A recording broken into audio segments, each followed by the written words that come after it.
Good morning, you guys. Alright, today is Sunday. NFL football Sunday. Yeah. Go Eagles. Go Birds. They're playing today. Get ready for it. Alright, today's the 22nd of September, by the way. It is 9:45 a.m. local time right now, which, alright. We're going to get to that in a bit here. So we're in, we just crossed the Ohio River right now from Evansville, Indiana into Kentucky. Going to be making a pickup at the Tyson facility over here in Robards. We still 55 mile an hour limit, I think. All right, so it's been my first time coming to this particular Tyson facility. I know the load's ready to go already, and so all of what I've already told you already is going to bring up two topics. One, night and weekend type dispatchers, the trash that a lot of drivers tend to talk about them, and I do have a little bit of a gripe here with the company. Just not saying that nobody's perfect. You shouldn't expect the company to be perfect. I'm just saying that this is an area that could use attention on fixing things. I can't read that speed limit sign up there because the freaking utility pole up there blocking it. What does it say? 50? Okay. Alright, I'm expecting, let me first show you, if you're not familiar with Evansville, it's down on the southwest corner of Indiana. And you see there, we're southwest of Indianapolis, or west southwest of Louisville, Kentucky. 45 zone. Okay. Let me go ahead and get zoomed in for you guys and get that. Watch for these idiots here. Okay. So yeah, we're gonna be veering over on back on we're kind of on I-40. I'm on I-69 here. 69 is kind of a work in progress. It'll eventually run all the way down to Houston. Some parts of it already complete. A bunch of other parts, like right here, are still in work. I don't know what the plan is for how they plan on routing 69 through this area, but yeah, it basically terminates right here in. Yeah, kind of, I guess I would say in Evansville, and then it picks back up right down here. Same thing in Texas, a bit north of Houston, US 59. Basically, it's going to replace US 59. And in 3/4 of a mile, join the highway. Okay, I don't need you talking. So there are parts of 59 over by Houston that are already labeled as Interstate 69, and then it turns into 59, a little bit further north, and then you go up some distance further. I think actually here into Kentucky, perhaps. I don't know. I want to say there might be another section where it's actually anyway. Beside the point there. So between that, and I wanted to also talk about states that have more than one time zone. Yes, that is a thing. Because before I got into trucking, I didn't know that Right, yeah, I think I do need to stay left here. I'm just 41 alternate. All right, yeah, here we go. 41 south to 69. We're still going to end up getting back on to 41, but we can get closer with this route.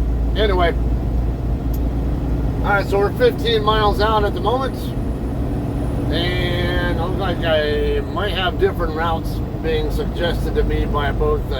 Here we go, more construction speed limit. All right, let's get our speed back down again.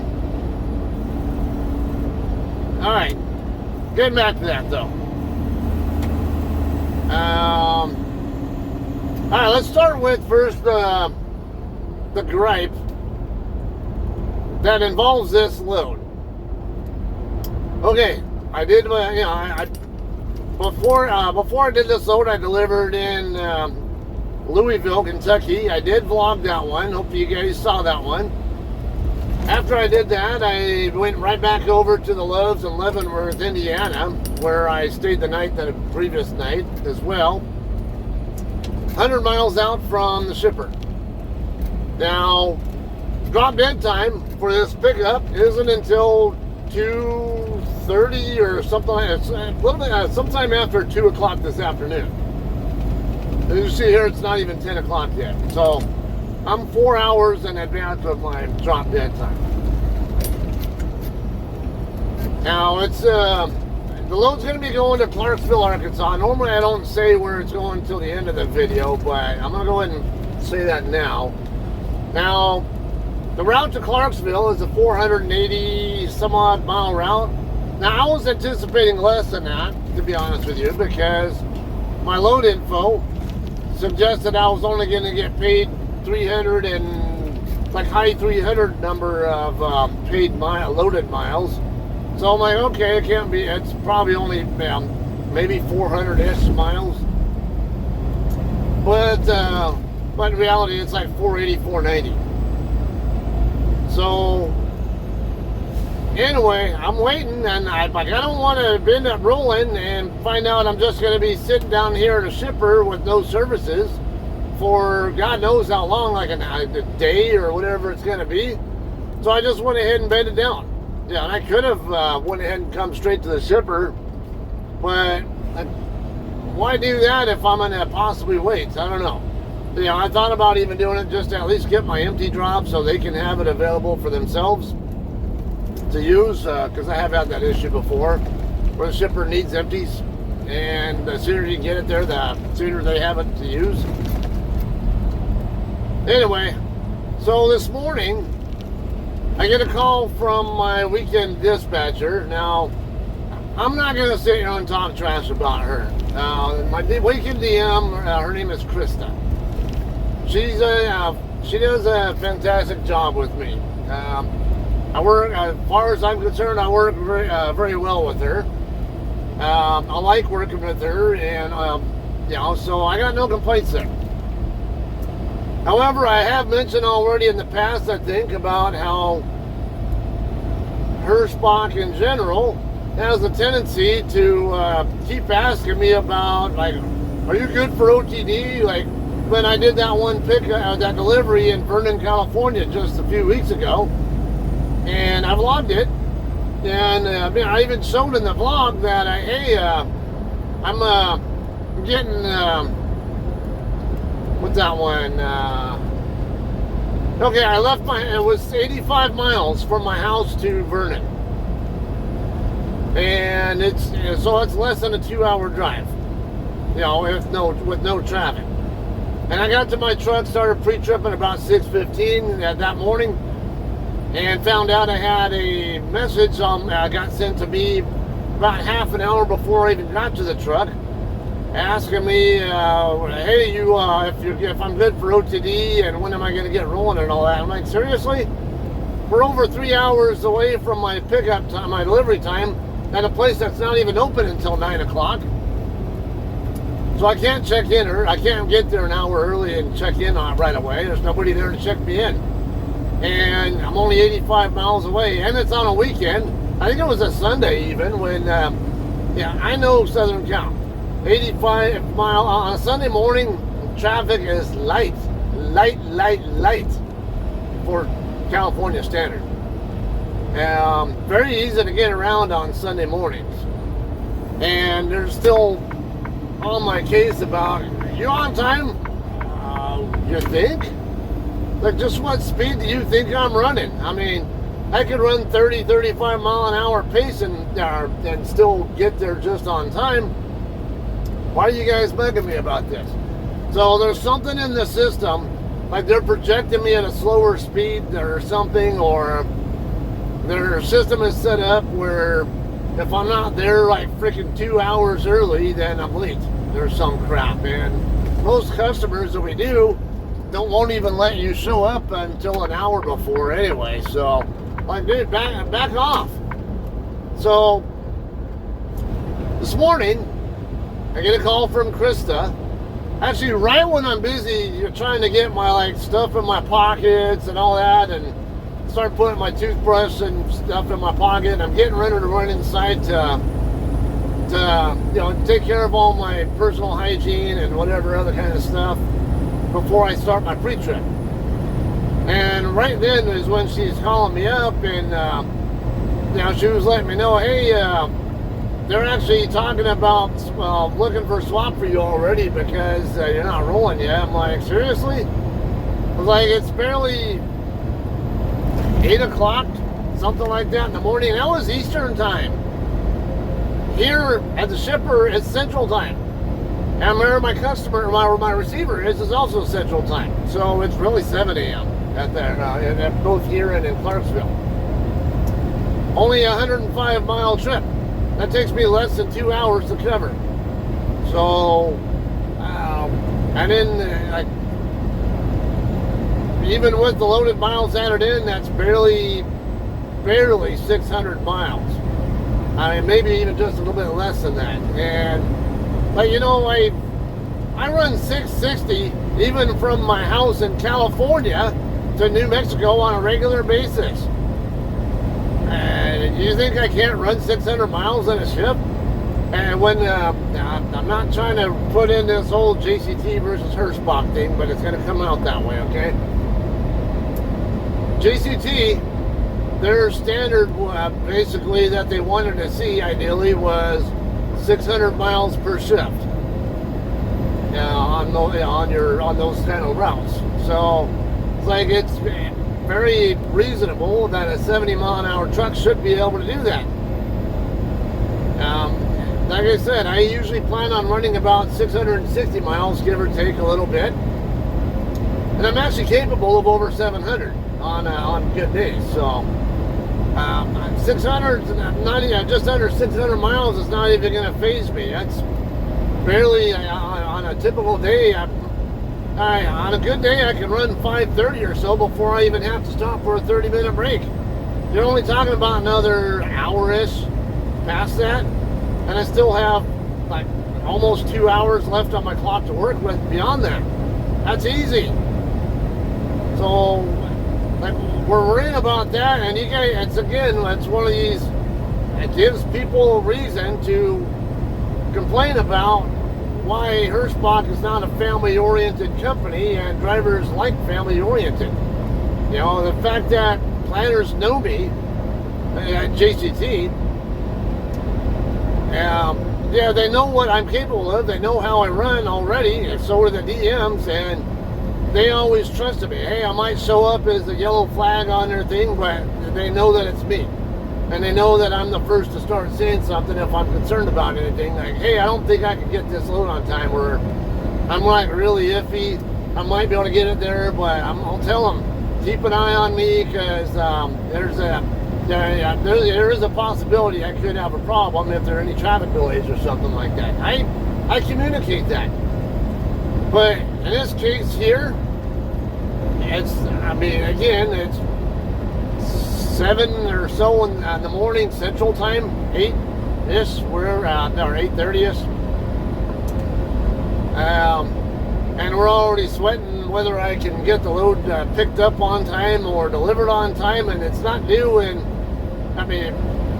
if my drop dead time is 2:30 in the afternoon today, I damn well better be able to get the load delivered on time if I can run the 600 miles without running out of 11-hour clock, because otherwise there's a problem here that the shipper's not giving me enough time to work with to make on-time delivery. That's not my problem then. As long as I get the load picked up on time, then it's on me. But if they don't give me enough time to work with to make on-time delivery, then that's not on me. That's a logistics problem. Anyway, so yeah, I'm not gonna sit there and badmouth Krista. She's just communicating information that was, that she was aware of, and and she was even trying to tell them herself, because she works with me every weekend, and she knows how I run, and she knows that that I can be trusted. So, and we work well together. She even tried to tell him, hey, look, he runs. He's one of our better runners, right? And I'm on the best of the best list for this year. So, and after she talked to me, and she said she'd go ahead and get them to take me off of the swap list.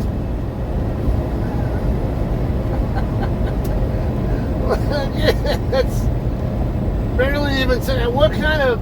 I'm wondering what the hell kind of drivers are getting hired where they even have to worry about this thing. Quit hiring this slack-ass piece of shit drivers who are making you guys look bad, and you won't have that problem. Hire drivers with experience who have, or, you know, give drivers a reason, or who actually do have experience to stay here, and you won't have that problem so much. Now, I'm not going to say that they aren't giving drivers with experience a reason to be here. There are plenty of drivers here that are experienced, okay? But just saying, you know, demographically, when you have a larger portion of not so experienced drivers, or, you know, drivers who just don't care, especially when they become lease ops, they have a bigger tendency even to, well, hey, this is my truck now, I can do what I want. I can run how I want, and I can run just like the owner-operators do, and they only do like 2,000 miles a week or some crap. And that's not good enough for a company. If you're leasing, that's not your truck. My name is not on the side of that truck. There's a title right here inside my permit book. Does it say my name anywhere in there? No. It says GR Leasing, or GR Equipment Leasing, you know, which is a Hirschbach subsidiary, basically. Until that thing says my name on it, it is not my truck. It is not my asset. The company rightly expects that their equipment that they invested in is going to generate them revenues and profits. Okay, so if you're not running enough, sorry. Yeah, it's not gonna. Yeah, you just don't have a good business relationship with the company, and if you're not doing something that's equitable for both sides, why should they keep you around? And, you know, and then we have, you know, okay, bonehead truckers. You almost never saw a JC truck and bonehead truckers compilations on YouTube. And I know I just saw one recently where a Hirschbach truck, I think, got stuck on a wall or in a ditch or whatever it was, something along that line. And I just watched a bonehead trucker compilation this morning that actually had as its thumbnail, or you know, it's whatever, was that same Hirschbach truck. But I watched the video. I don't recall seeing the Hirschbach truck in there though, so I was like scratching my head out, why is this truck the thumbnail in this video if it's not actually part of the compilation? I don't know. Alright, I'm 2 miles away. Anyway, it's just something I just think needs to be addressed. Planners need to know the drivers better and know who their good driver. There's a history right there. You can look up, you know, like what my history is, how many late arrivals I've had, or all that. I have a good record. I've been with the company between JCT and Hirschbach for 6.5 years now. And, you know, and I know they have notes in there to kind of tell what, you know, that they kind of share with each other. Yeah, so there's that too. Look at those, all right? Trust your drivers who have experience and quit projecting them at friggin' 30 whatever miles an hour you apparently are projecting at. You know, if a driver of a 70 mile an hour truck can't run 53, 55 mile an hour pace, there's something wrong with you. You probably shouldn't be driving one of our trucks if you can't maintain that kind of a pace outside of California, we'll just say. Alright, that said, we're almost to the shipper. Let's get on to the states with multiple time zones. This was not a thing I was really so much aware of before I got into trucking. I figured there were some states that had multiple time zones, but didn't know there were as many as there are. And so, now there's several, like here in Indiana.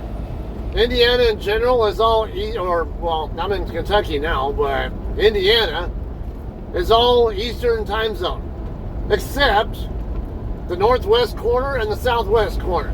Northwest corner would be the South Bend area, Gary area, basically. And my understanding is they do central there because a lot of the people there commute over to the Chicago area for their jobs, and Chicago is a central time zone area.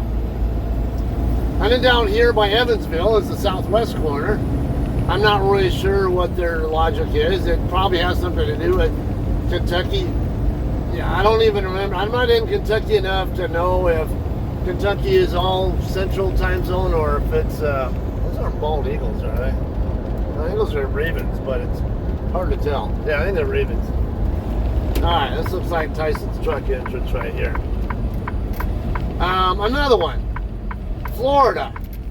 Florida, you traditionally think, oh yeah, that's all Eastern time zone. Just again. So you got the Panhandle and Peninsular Florida. Peninsular Florida, yes, it is entirely in the Eastern time zone. But Panhandle Florida, the 160 mile marker west of Tallahassee, and 160 I remember is kind of about 30 miles east of Cottondale and Mariana area, somewhere over in that neck of the woods. That's where it splits. Yeah, basically straight down from, I think, the Georgia and Alabama line. On the Alabama side of the Florida Panhandle, it's actually trying to figure out. Oh, okay, we stopped to the left of the guard shack. Tyson live, right. Reefers, keep left. All right. All right. So yeah, you got Western Panhandle of Florida is Central Time Zone. And I got another one that you would say might surprise you as well. We'll talk about that after we get checked in, though.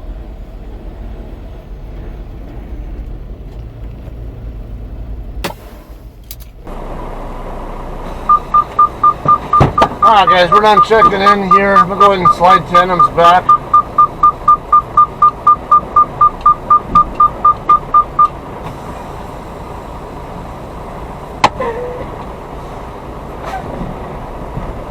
I'm willing to bet you that trailer over there in the corner by that Jimmy Dean trailer on right on the other side of the these tanks. I'd be willing to bet you that'll be my loaded. I know it's going to be a JCT trailer from the trailer number. Find out. Okay, they want me to go ahead and drop the trailer. There's a Tyson trailer up there. Next to this building up there, kind of that you see behind these white bobtails right here. They want me to drop it right there. No, that's not mine. Okay, so but my loaded is over there somewhere. Alright, so we'll drop it over there, and then we'll bobtail back over here and grab the loaded and get checked out. We are going to need to scale it on their on-site scale. We'll cover that too. Anyway, going back to time zones. I had one when I was still with Sierra England on the OTR side. I had picked up a load, I think in Stockton, California, if I remember correctly. Somewhere over in that area. And the load was going to two different grocery stores. One of them was, and that's what the stores. One of them was in Ontario, Oregon, at whatever that place is called there, I forget. I'm going to say that trailer is not very usable.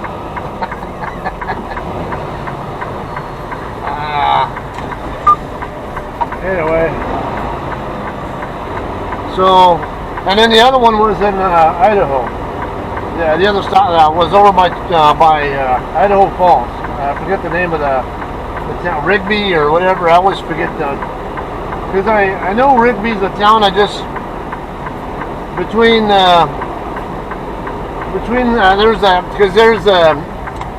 There's a town over there by Idaho Falls and another one over by Twin Falls, which is nowhere near Idaho Falls, but they tend to get mixed up with each other. Rigby and Burley, well, I think Burley's over by Twin Falls, but I want to say Rigby. For some reason I want to say it's it. Anyway, I have a delivery to make in Ontario. Okay, Ontario's in Oregon. I'm inclined to think that because it's in Oregon, it's probably Pacific time zone. Oregon's on the west coast. It borders the Pacific Ocean. So naturally you think, yeah, this is on the same time zone as California. Yeah, generally. But Ontario is right next to the Idaho border, right next to Idaho, basically on the other side of the Snake River from Idaho. So I was like really questioning it. Is this really going to be Pacific and then go into the mountain as soon as you get across to the other side of the river? So I looked it up. I had to Google it just to make sure, because I didn't want to show up late to the customer thinking it was going to be Pacific and then find out it was actually mountain. Good thing I did, because when I looked it up, yeah, it turned out Ontario's actually mountain time zone, even though most of Oregon is Pacific.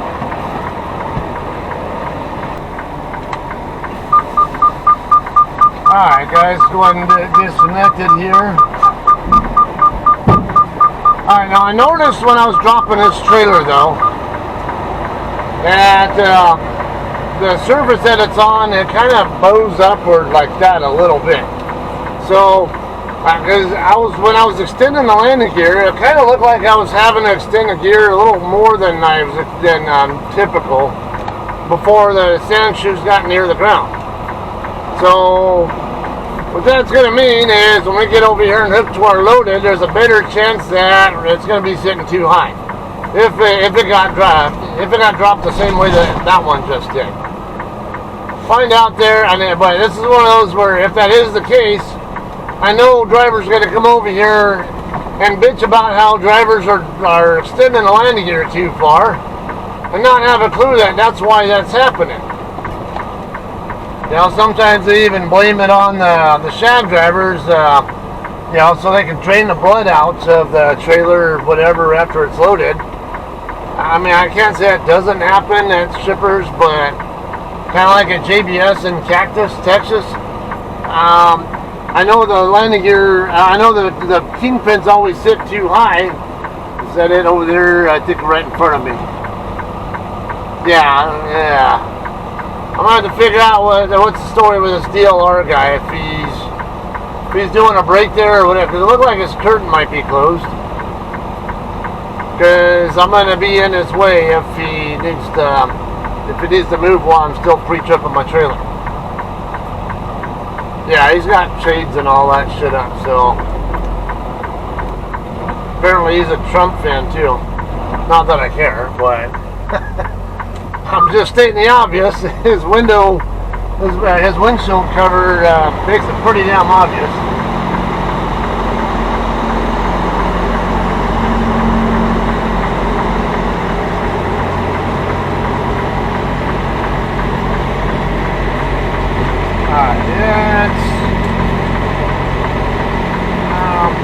Okay, I did feel at contact, so it's not that high, but it's high enough where I'll have an easy time getting the landing gear.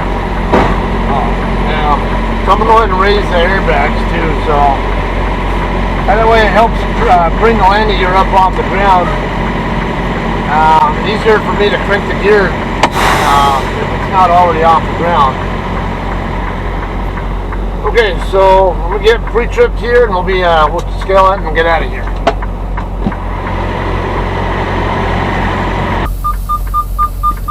Alright guys, we're done loading, done pre-tripping and all that, setting everything up where we want it. And alright, let's get out of here.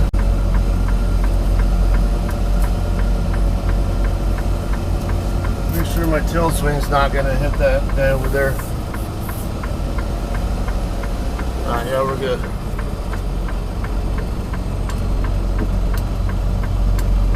Alright, we set up for this. Gonna have to do a good button hook so our trailer isn't in the way of anybody who might try to come in.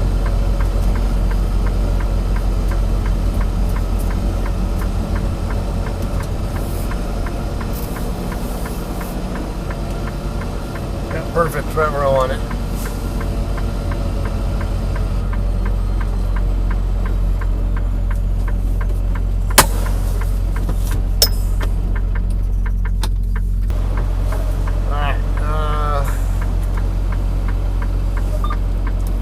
Alright guys, so we're gonna get on the scale now. He's gonna work, he's gonna check me out on the system.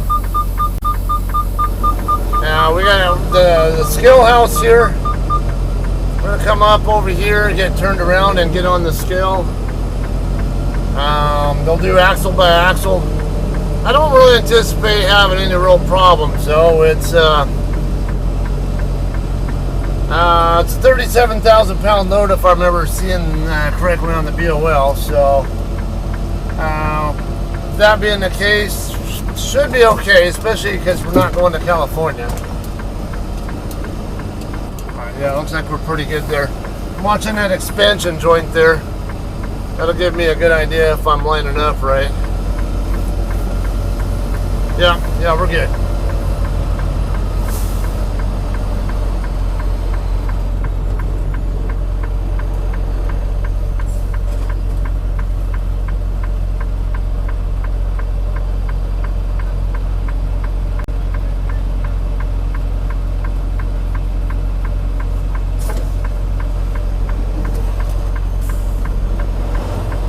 WFX, I was going to say, WFX shouldn't have to come on here right now.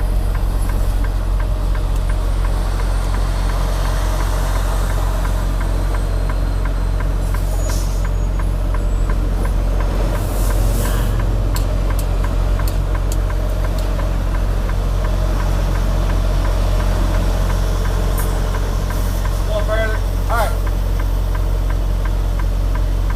I appreciate it.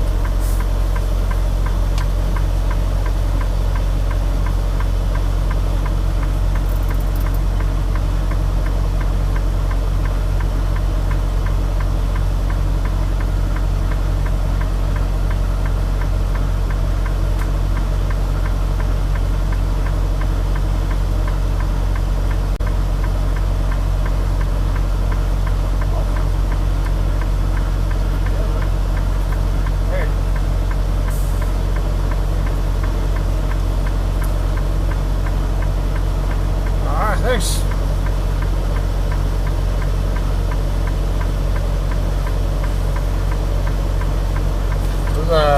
So axle weights on her? Oh, okay, I see. Oh yeah, those are good. Alright, appreciate it. Thanks.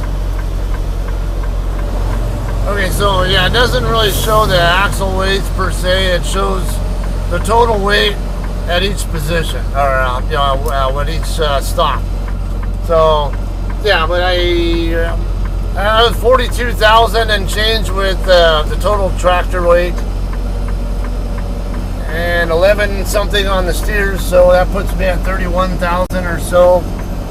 I love how WFX is blocking the damn exit.